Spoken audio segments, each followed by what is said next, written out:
Más que tengo gente responsable que me dice. Bueno, pero ¿cómo era la pregunta, Alejandra? Que usted decía que uno tiene que, sabiendo todo esto, aprenderlo bien para poder ayudar a la gente. Fue algo así como lo que dijo. Entonces, cuando uno, con lo poco, hasta ahora, ¿no? Por ejemplo, en mi experiencia, lo poco que uno sabe, trata de hacer entender o de meter un bocado cada tanto para que esa persona entienda que lo que está haciendo está mal y que le va a traer consecuencias malas. Y no reconoce lo bueno, no lo reconoce como malo, digo. No hay forma de que lo reconozca como malo. Está, o sea, está teniendo la alternativa de escuchar que está mal, pero no la, la lucidez o la libertad de elegir y de decidir que eso realmente está mal y cambiar, ¿no? Sí, por eso es, bueno, eso es la educación, ¿no? Que, o sea, en el sentido, esperen que tengo una computadora que se está recalentando, no sé por qué. Oh, y debería, 68%. Eh, pues, estoy haciendo un montón de cosas.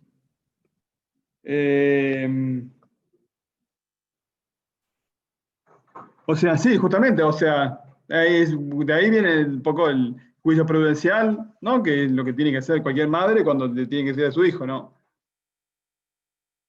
Si lo retás, si lo retás para que aprenda, o le tenés paciencia de que todavía está aprendiendo, ¿no? Si va a meter los dedos en el enchufe, ¿lo tenés que retar o le tenés que tener paciencia? Y bueno, un poco, ¿no? El pibe no es que lo hace de malo. No, me quiero suicidar, voy a poner los dedos en el enchufe. No, no. Tampoco uno lo puede, si tuviera 20 años el pibe va a meterlo de enchufe, bueno, es una cosa distinta. Pero con 3 años el pibe no sabe, quiere tocar, quiere aprender, no está haciendo malo, algo malo, ¿no? O sea, subjetivamente no está haciendo algo malo, ni siquiera él percibe que está haciendo algo. Entonces lo retás, el pibe no entiende nada, ¿eh? ¿Por qué me retan? ¿No? Uno tiene que tener paciencia a veces, ¿no? Pero eso no quiere decir que no lo retes para que él lo reta, para que se dé cuenta que esto le hace daño. No estoy hablando desde el lado del que está diciendo al otro que está mal lo que hace. No, no, estoy hablando de la persona que escuchando lo que está bien diciendo, igual sigue sosteniendo que, no, que lo que hace no importa. Bueno, por A esa eso, parte. está No, bien, o sea, bueno, a mí me estuviera diciendo usted lo que está mal, por ejemplo, y yo sigo en la misma historia, diciendo está que bien, no, que bueno, no importa. ahí sí, está bien, ¿no? O sea, cuando la persona es terca, por así decirlo. Claro, cuando no lo puedo reconocer, cuando Y no, bueno, ahí no depende, por eso, depende mucho del caso concreto, ¿no? ah, Depende, o sea, a veces hay que tener paciencia y por eso hay que, a veces, o sea, cuando uno se da cuenta que Claro, la eso otra persona, depende más del proceso personal de cada uno.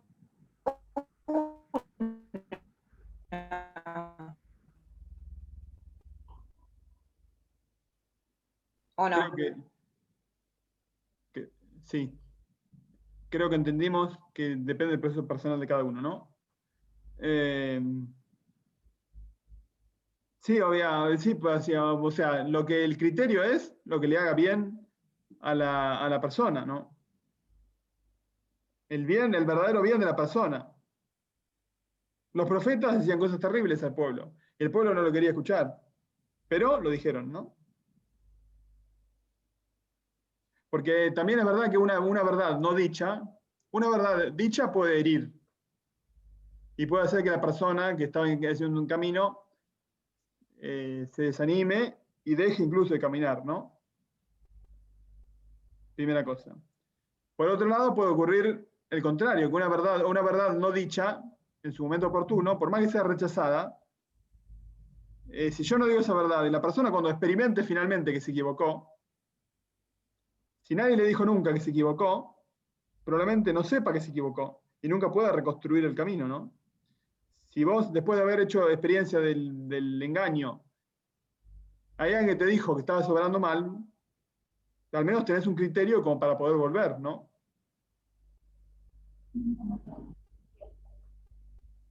Pero bueno, depende muy, qué sé yo, cada caso es muy complejo, ¿no? Porque sí, a veces seguir hablando hace que solamente enoja a todo el mundo, ¿no?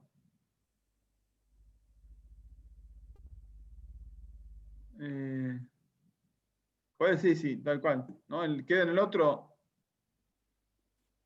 tomarla como... ¿no? La corrección, a veces incluso la corrección no necesariamente tiene que ser con palabras, ¿no?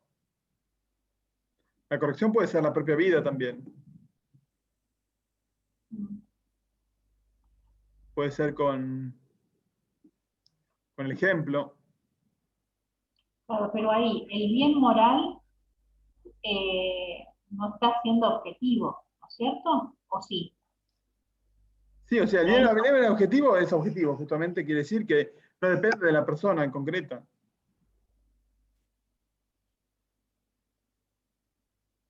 O sea, yo, sabiendo que, por ejemplo, aún cuando uno sea simple, ¿no? Si uno confía en Dios, puede no saber por qué, pero si uno cree en Dios, sabe que hay cosas que están mal. Y yo creo en Dios que eso que está mal, y le creo a Dios que eso no me hace bien y por lo tanto no lo hago. No sé por qué no lo tengo que hacer, pero no lo hago. Eso me evita a mí un mal, aunque no os puedo explicar por qué, ¿no? Eh, lo que está afectado es por eso, es lo que toma la inteligencia como verdad o bien, muy bien.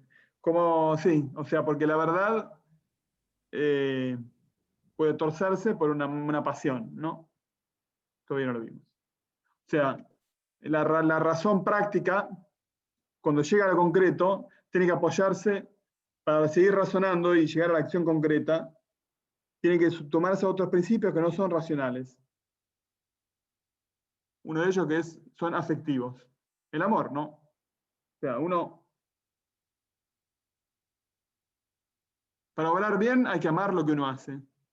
Hay que amar el bien. Y es el mismo amor el que te guía después. O sea, el mismo amor al bien hace que uno sepa descubrir el bien. La razón impulsada por el amor a algo trabaja mucho mejor, ¿no? Y se mueve. Una razón a la cual es indiferente lo que hay, no le interesa, no piensa. Entonces, al no pensar y al no razonar sobre esa acción, nunca llega a lo concreto. O no sabe hacerlo, o es trabajoso, etc.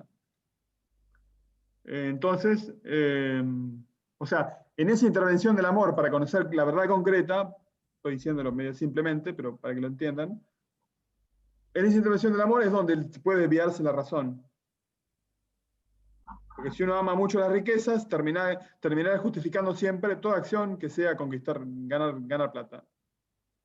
Si uno ama, sí, si uno ama al propio equipo de fútbol, termina pensando, que de hecho ocurre concretamente, termina pensando que los FAU que hace tu propio equipo nunca son FAU y lo que hace el otro son todos FAU. De hecho, eso es muy evidente, ¿no? ¿Cómo te cambia? O sea, no tenés más un juicio objetivo sobre la realidad.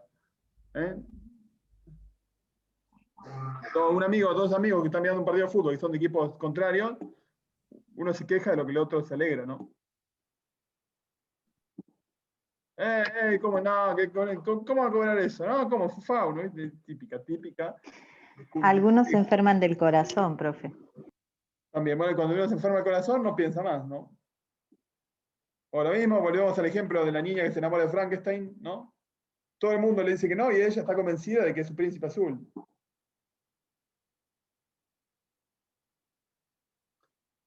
Y no hay forma de convencerla, ¿no? Ella está convencida de que es verdad que este hombre es bueno para ella. Y ahí está el distorsionar el bien moral. Ahí es donde se distorsiona. Claro. La percepción subjetiva, ¿no? Puede ser que la conciencia en cambio es puramente racional. Bien. Entonces, la Gracias. conciencia te dice diciendo, puede ser que no le diga, este hombre es malo, pero puede ser que le diga, tendrías que escuchar a tu mamá, por ejemplo. Tendrías que escuchar a tus amigas. No está bien que te quedes sola y te quedes con tu solo juicio, ¿no? O sea que... ¿Por qué todos coinciden en esto? Por eso, ¿no? Mientras que cuando uno está impulsado y en una chica enamorada, hace cualquier cosa y nunca va a pensar en contra del amor que tiene. Así es como se mete hasta las rodillas, ¿no? En el pantano y después...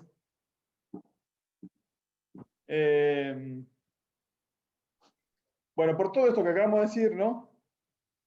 Volviendo un poco a donde empezamos, hay que formar la conciencia.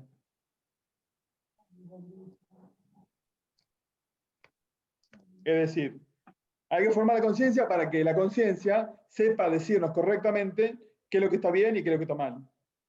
Porque cuando la conciencia nos dice que está mal lo que está bien, pecamos. Y nos privamos a nosotros de la libertad. Es lo que se llama error de juicio, mal llamado, desde el punto de vista técnico ignaciano, escrúpulo. Ahora, el escrúpulo verdadero de ignaciano es algo que hace el demonio, ¿no? Pero el error de juicio, estamos hablando en términos ignacianos, ¿no? Para la psicología y demás puede ser. Así que es el error de juicio cuando yo pienso y creo que lo que está mal, que lo que está bien está mal. Creer que está mal comer carne los miércoles. Bueno, en una época era, ¿no? Pero ahora no es más. Creer que está mal. ¿Qué pasó? Creer que está mal, no sé, algo que no lo es, ¿no? En el caso de la carta de los Corintios, que citábamos la otra vez, creer que está mal comer carne inmolada a los ídolos. Como había algunos que creían que estaba mal, entonces los que lo comían pecaban. Entonces San Pablo le dice, ustedes que saben que no es pecado, no lo coman para que los otros que sí lo creen, imitándolos ustedes, no cometan un pecado realmente. Porque por más que no esté mal, ellos comiéndola, creyendo que está mal, pecan. ¿Me siguieron? Bueno, hay que formarla, pues después hay que formarla también porque para que mi conciencia no me justifique en cosas que en realidad son malas y me hacen daño. Sí, Pepe. No, igual el ejemplo de San Pablo con respecto a la carne inmolada de los ídolos es complicado, sobre todo bajándolo a nuestro plano. Es como que por ahí nosotros comprendemos cosas y las hacemos porque sabemos que no tienen nada. Pero si nos ven otras personas... No, es complicado Por ejemplo, bajarlo a nuestra realidad. una persona escrupulosa que cree que no rezar el rosario un día es pecado, puede llegar a pecar por no rezar el rosario. Lo cual es un disparate mayúsculo. Y además ya comencé a la señorina, a la señora que no hizo, viene a confesarse, no, padre, no reza el rosario. Pero señora, yo no le digo, está mal, porque de una cierta manera es bueno rezar todos los días, ¿no? Pero no al punto de que creas que cometiste un pecado mortal porque un día no rezaste el rosario y porque además nunca es que no rezó el rosario. No rezó el rosario porque ese día vino mi hijo y estaba mal y tuve que escuchar un rato y se me hizo tarde y no pude rezar el rosario. Señora, pero... ¿Y cómo La típica pasada de rosca. Sí, no, pero esto es un caso típico de confesión, ¿no? Que no hay forma de convencerla de que, bueno, está bien. No. Y tiene que decirle, bueno, sí, la absolución y basta. Pero al revés también, ¿no? O sea, cuando hay mucha gente, pero sobre todo esto se da porque el problema también es, y de hecho esto en un punto de vista más psicológico, es que vivimos en una cultura adolescente donde la gente es incapaz de asumir su vida adulta. Es decir, asumir que en la vida se toman ciertas decisiones irrevocables. Te guste o no te guste, toda elección en gran medida es irrevocable. Algunas absolutamente y otras en gran parte. Entonces la gente tiene en la adolescencia uno tiene todavía mucho tiempo. El tener mucho tiempo y todavía todavía está experimentando en la vida, pero está experimentando, tiene muchas posibilidades y tiene tiempo para revertirlas. Por lo tanto, puede volver a empezar, puede experimentar cosas distintas, porque todavía no tomó ni la decisión, y además tiene las hormonas a full. Y tiene poco camino como para darse cuenta de que se está por equivocar, etc. Bien, el mundo de hoy es un mundo adolescente, donde nadie quiere llegar a una decisión, nadie quiere asumir que vida pasa, y que llega un punto de la vida donde si no das el clic y pasás al otro lado, nunca avanzás, ¿no? Entonces, si no tomás una decisión para toda la vida, hay cosas que nunca cambian, nunca pasás vuelta de página, ¿no? No solamente en un punto de vista afectivo, sino también laboral, de casa, ¿no? Gente que vive viajando toda la vida. Flaco, ya está. De hecho, llega a los 45 años, cuando ya es demasiado tarde, y, uy, bueno, ¿y ahora qué hago? Me quiero casar, ¿no? Si es una mujer, está desesperadísima para conseguir el candidato más primero que se le presente prácticamente, porque no hay tiempo, para tener un hijo, por ejemplo, ¿no? O sea, soy un poco violento en esto, pero es una cosa que nadie dice, ¿no? No tenés que decir, a los 18 años, tenés que sentar en la silla y decirle, vos, flaco, mirá que la vida es así, pa, pa, pa. Si no haces esto ahora, a los 20, lo que no haces a los 18, a los 20 no lo vas a hacer, y a los 25 no lo vas a hacer. A los 30 Mi mamá lo vivía diciendo. ¿Eh? Mi mamá lo vivía diciendo. Lo dice, de hecho, todavía. O sea, lo que no se hace a los 20, no se va a hacer a los 30. Se hará a los 30, pero mal. Con otra etapa, con otra historia. Y esto no habría que a los pibes había que Lo que no sentarlos y se decir, hace como se debe, se hace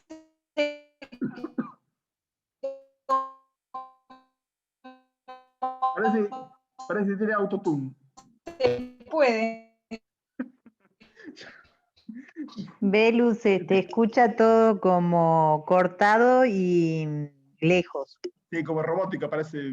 Como un robot. O sea, entonces, esta incapacidad de asumir la propia responsabilidad de la vida, ¿no? Y los propios tiempos de la vida, hace que la gente crea que siempre nada tiene consecuencias, ¿no? Entonces, es una visión adolescente de la vida, es una visión que no considera las consecuencias que tienen sus propias elecciones, y por lo tanto, que no hay bien y mal moral. Si la vida fuera eterna, cualquier cosa que yo hago podría volver a empezarla, ¿no? Y podría volver a encaminarme de algunas elecciones que tomé, incluso así tampoco se podría volver atrás, ¿no? De una mentira es muy difícil que se vuelva atrás, ¿no? No dije imposible, dije es muy difícil, ¿no? De una traición es muy difícil volver atrás. Entonces las acciones tienen sus consecuencias, y consecuencias que a veces son irreversibles. Porque el perdón no repara, o sea, sana, pero no hace que todo vuelva para atrás, ¿no? Repara, pero no hace desaparecer. Una traición perdonada es una traición perdonada, no es que acá nada pasó. Por lo tanto, aun cuando el perdón sea una vida de redención, ¿no? Las acciones tienen sus consecuencias. Entonces, hacer algo malo es malo, porque no sabes dónde te estás metiendo. Y porque la vida tiene consecuencias, y porque el mal es malo. Como decía la profesora Bruna Custocurta, una genia, una biblista italiana, fare il male fa male. Que traducido al castellano significa hacer el mal, hace mal.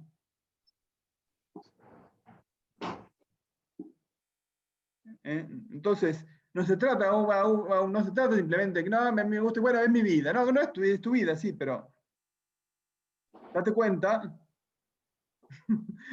date cuenta que la que vos elegís te está haciendo daño. Por lo menos entendés eso. Vos después sos libre. Pero no me digas a mí que yo lo que estoy diciendo es una cosa, ¿no? Una madre que te está diciendo, no, mamá, yo hago lo que quiero. Está bien, haz lo que quieras, pero vos sos mi hijo y estoy legítimamente preocupado por tu futuro. Por lo tanto, no te enojes de que yo me preocupe por tu futuro.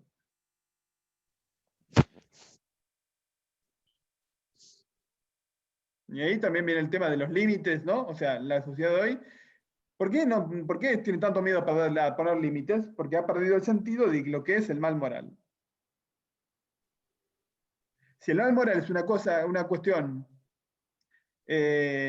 arbitraria, y si es una convención cultural, como se cree, entonces el límite es simplemente la imposición de otros sobre mi propia libertad. Y nada, no hay razón para poner un límite. Cada uno tiene que determinarse a sí mismo, construirse con sus propias elecciones y hacer la propia vida que quiere. El problema es que esa misma libertad no es una libertad absoluta, es una libertad condicionada, es una libertad histórica, en la carne, en el tiempo, con una cierta historia, con una cierta familia, con un cierto contexto sociocultural, que de hecho, y no solamente de derecho y racionalmente, sino que de hecho está limitada, y esos límites imponen que haya cosas que sean convenientes elegir, y hay cosas que sean no convenientes elegir, ¿no?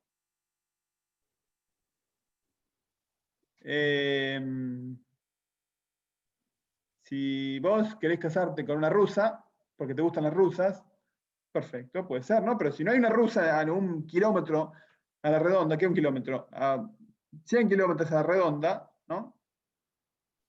Probablemente esa elección signifique que no te vas a poder casar. No sé, el ejemplo que me viene a la mente, no sé por qué, porque sí, bueno, pero vieron que en Estados Unidos las rusas se ofrecen por catálogo, una cosa horrible, por favor.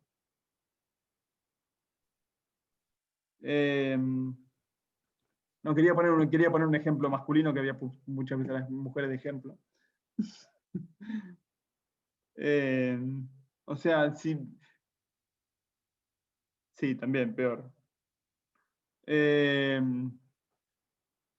Entonces, lo mismo, ¿no? Tener hijos por catálogo, ¿no? O sea, yo que tener mi hijo, bueno, pero todavía no sabemos, es muy poco, por más que puede ser que la cosa sea más compleja, pero todavía no sabemos qué consecuencias tienen ese tipo de cosas en los hijos, ¿no? Y hay serias razones para pensar que eso puede tener consecuencias graves sobre tu hijo, ¿no? Entonces, es jugar a la ruleta rusa con tu hijo. Ahí la agarro. Entonces, bueno, volviendo al punto, por eso es tan importante tener una conciencia formada, que sepa rectamente lo que está mal y que sepa rectamente lo que está bien. Y según la iglesia, o sea, que para un cristiano, porque no solamente la razón se funda en la razón natural y en lo que piensa la gente, sino también en la revelación. Dios nos revela cosas que nosotros no podríamos llegar nunca a aprender a través de nuestro razonamiento, ¿no? Y hay un montón de cosas que uno las sabe, como pasa también o sea, un niño tiene que aceptar las órdenes porque no sabe. Entonces los padres le dicen qué es lo que no tiene que hacer porque el niño no sabe guiarse a sí mismo todavía. Una buena educación consiste en hacer pasar al niño de una ley que le viene dada por un adulto, por un padre, una madre, y que no entiende, a un estado tal en que el niño sea capaz de ser el mismo quien se pone a sí mismo ese mandato, ¿no? Y se lo pone a sí mismo no como una cosa externa, sino lo ha asumido como una convicción interior y por lo tanto como parte de su propio guía, ¿no? O sea, debe hacer que las leyes sean incorporadas a la propia conducta. Según el palabra de McIntyre, que es un filósofo ético muy bueno, se trata de pasar al estado de razonador práctico independiente.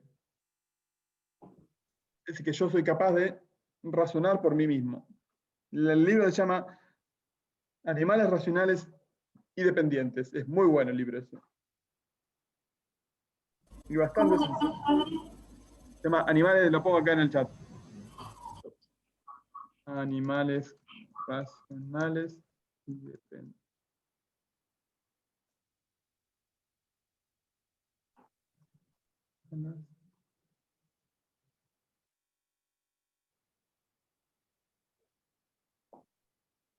El apellido puede ser que haya alguna. Puede fallar, diría Tuzán. Es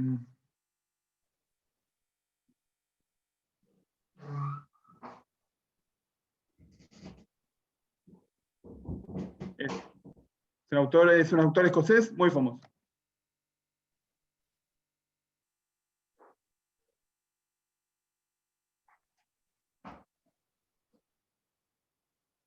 Okay.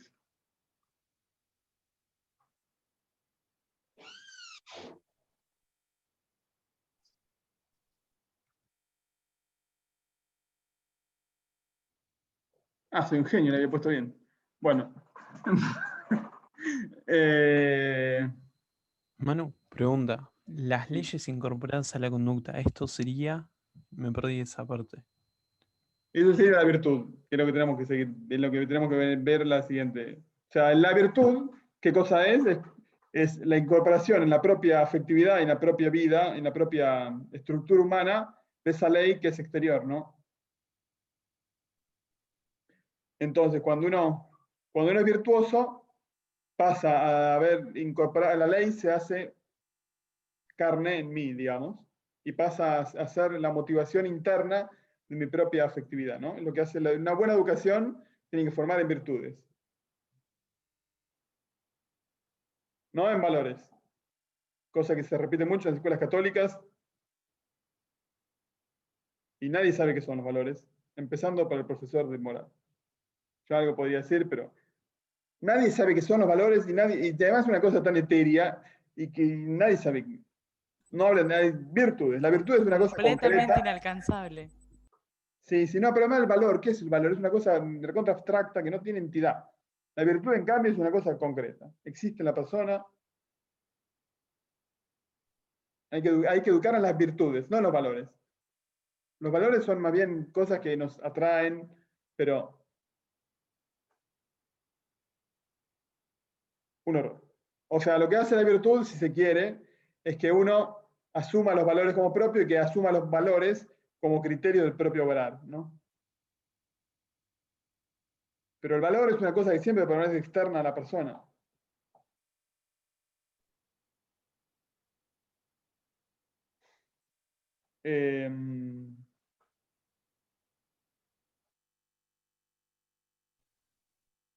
Ahí lo tiene el McIntyre. Este es el viejito del McIntyre.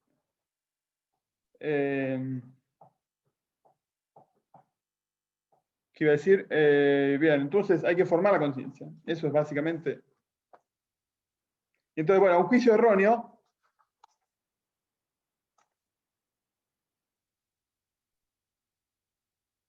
se da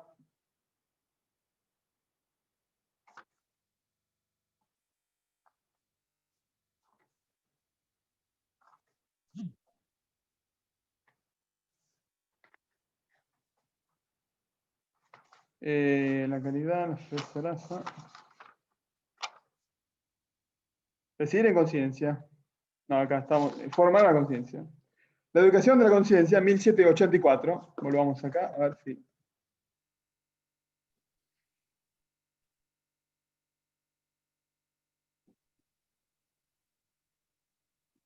No, muy grande.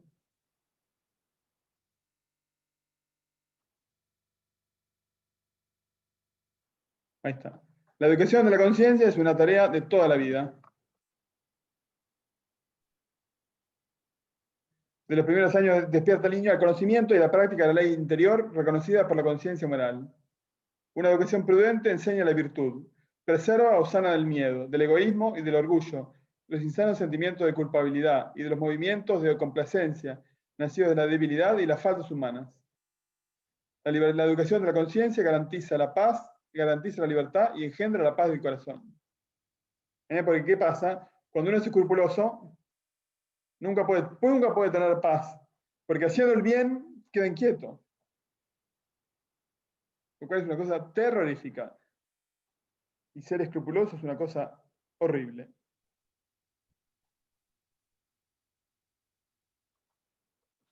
O sea, tener escrúpulos más que ser escrupuloso, porque uno puede... Ser escrupuloso ya puede ser una enfermedad psicológica, ¿no? Tenés que ir a... Incluso psiquiátrica, no sé psiquiátrica.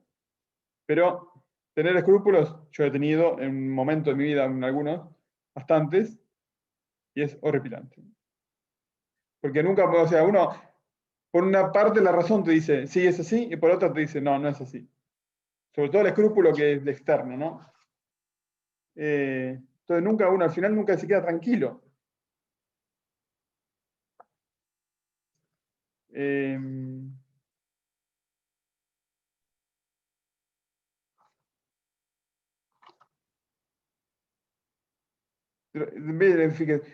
Libera de los insanos sentimientos de culpabilidad cuando la conciencia condena lo que es bueno y de los movimientos de complacencia cuando permite el bien que en realidad hace mal.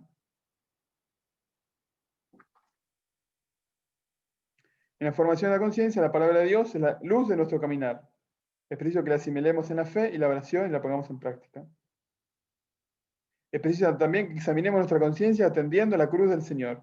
Estamos asistidos por los dones del Espíritu Santo, ayudados por el testimonio y los consejos de otros y guiados por la enseñanza y autoridad de la iglesia, ¿no? O sea, fíjense que el catecismo habla de la palabra de Dios, la cruz, ¿no? O sea, la conciencia no es simplemente algo meramente humano, sino que, como decía al principio, es la voz de Dios, ¿no?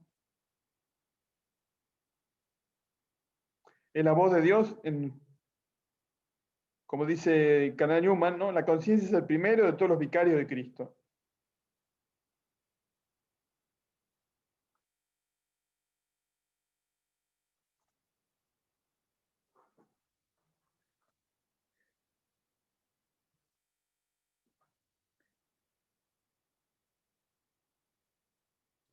Decidir en conciencia, lo que se llama el discernimiento, ¿no? Ante la necesidad de decidir moralmente, la conciencia puede formarle un juicio recto, de acuerdo con la razón y con la ley divina, o al contrario, un juicio erróneo, que se aleja de ella. El hombre se ve enfrentado con situaciones que hacen el juicio moral menos seguro y la decisión difícil, pero debe buscar siempre lo que es justo y bueno, y discernir la voluntad de Dios expresada en la ley divina. O sea, discernir entre el bien y el mal es más o menos fácil, pero discernir entre dos bienes a veces es muy difícil, ¿no? O sea, si tengo que... Sí, cuando yo sé que algo de una de las dos opciones está mal, yo puedo elegir cualquiera de los dos, ¿no? Pero sé cuál está mal y cuál está bien. La dificultad está en cuando no sé cuál es la buena, ¿no? Porque las dos son buenas. ¿Cuál es la que yo tengo que elegir?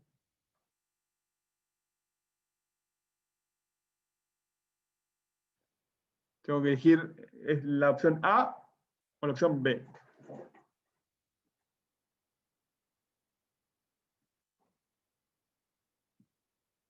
Para esto el hombre se esfuerza por interpretar los datos de la prudencia, de la experiencia y los signos de los tiempos gracias a la virtud de la prudencia, los consejos de las personas entendidas y la ayuda del Espíritu Santo y de los dones, ¿no? Wow. En todos los casos son aplicables algunas reglas, dice.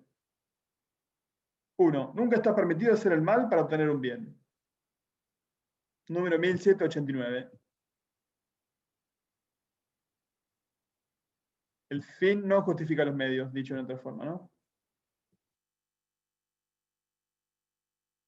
Nunca. Lo cual significa nunca, ¿no? Mentir para lograr una cosa no está bien. Porque en el fondo, si nosotros buscamos la voluntad de Dios, Dios nunca puede pedirte que hagas algo que va en contra, que esté mal. Y sería creer que Dios no puede hacer su voluntad sin que vos hagas algo malo, ¿no? Dios nunca te puede poner en una situación tal que la única salida sea un mal.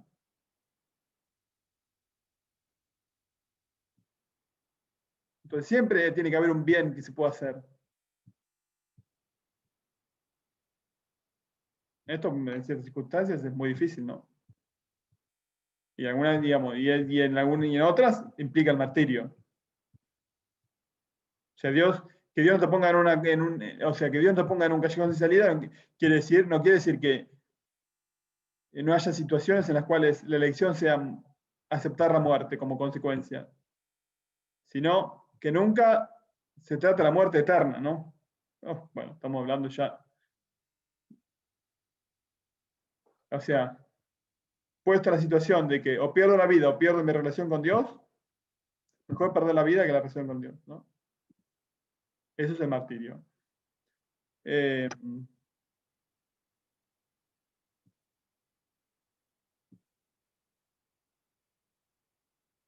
La caridad de la regla de oro, en segundo lugar.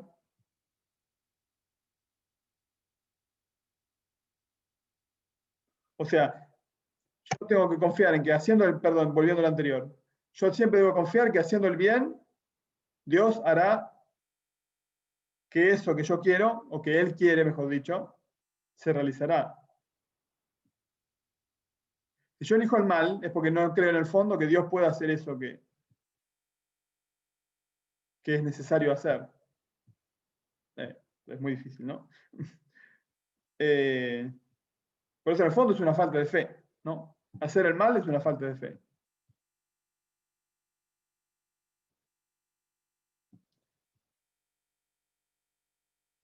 La regla de oro, todo cuantos quieran que los demás le hagan a ustedes, háganselo también ustedes a los demás. Y después la caridad debe actuar siempre con respeto hacia el prójimo y hacia su conciencia, pecando así contra vuestros hermanos